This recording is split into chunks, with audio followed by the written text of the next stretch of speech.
In the summer of 1945, the war in Europe was finally over. Cities were rubble, millions were dead, and in the chaos of a collapsed Germany, American soldiers were racing against time, not just to defeat what was left of the Nazi regime, but to find something else.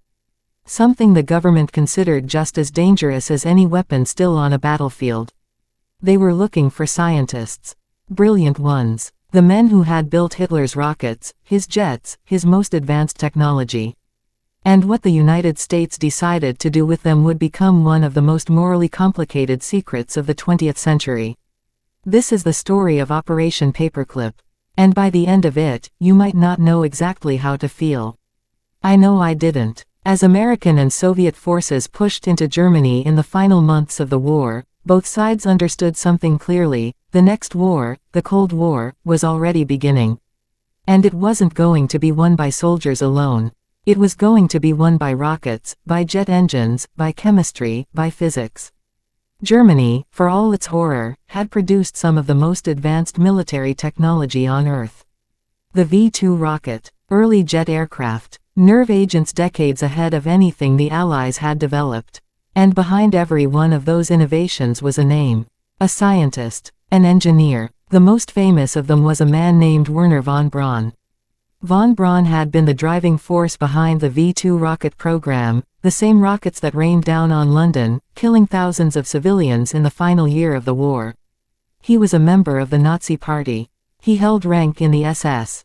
And by his own post-war accounts, he knew what was happening at the underground factory where his rockets were built. A facility called Mittelwerk, staffed by concentration camp prisoners, worked to death by the thousands. And yet, when American forces found him in the spring of 1945, von Braun didn't run. He surrendered, deliberately, strategically, to the Americans instead of the Soviets. Because he understood something important. He was more valuable alive than dead.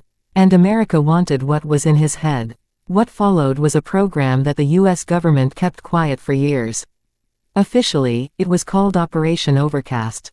Later, it became known as Operation Paperclip, named, some say, for the paperclips used to attach new, cleaned-up biographies to the files of scientists whose Nazi pasts needed to quietly disappear. Over 1,600 German scientists, engineers, and technicians were brought to the United States. Rocket scientists, chemists, physicians. Some of them had committed, or were complicit in, unimaginable crimes. And almost all of them walked into new lives in America with their records scrubbed, their pasts rewritten, and their futures secured.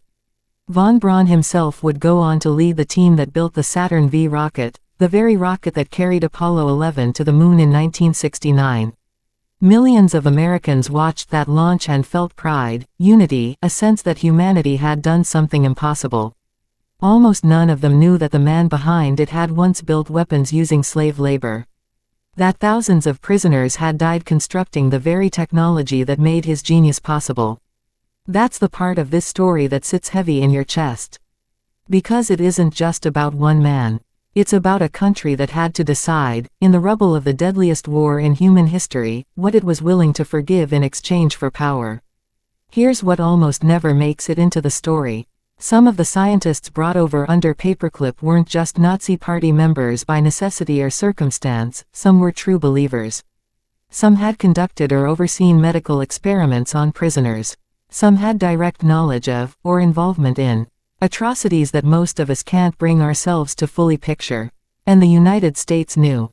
President Truman had explicitly ordered that anyone found to have been a member of the Nazi Party and more than a nominal participant in its activities should be excluded from the program.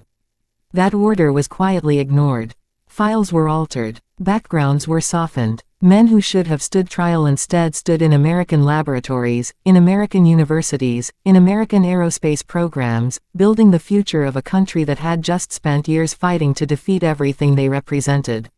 Meanwhile, survivors of the camps where some of this technology had been built carried their scars for the rest of their lives, largely unheard, while the men responsible were given security clearances, salaries, and second chances. It's hard to sit with that. It should be hard to sit with that. Operation Paperclip isn't a story with a clean moral. It's not really a story about villains getting caught, or justice being served. It's a story about a nation making a cold, calculated choice, that winning the future was worth the price of forgiving the past. And in a strange, uncomfortable way, it worked. The technology those scientists brought helped land men on the moon. It shaped decades of American military and space dominance. But every time we look up at the stars and think about what humanity achieved by getting there, it's worth remembering the ground those achievements were built on. The people who never got the chance to see the moon landing. The ones whose suffering was quietly filed away, paperclipped shut, so the future could move forward without looking back. Some debts, it turns out, are never really paid. They're just forgotten. Until someone decides to tell the story again.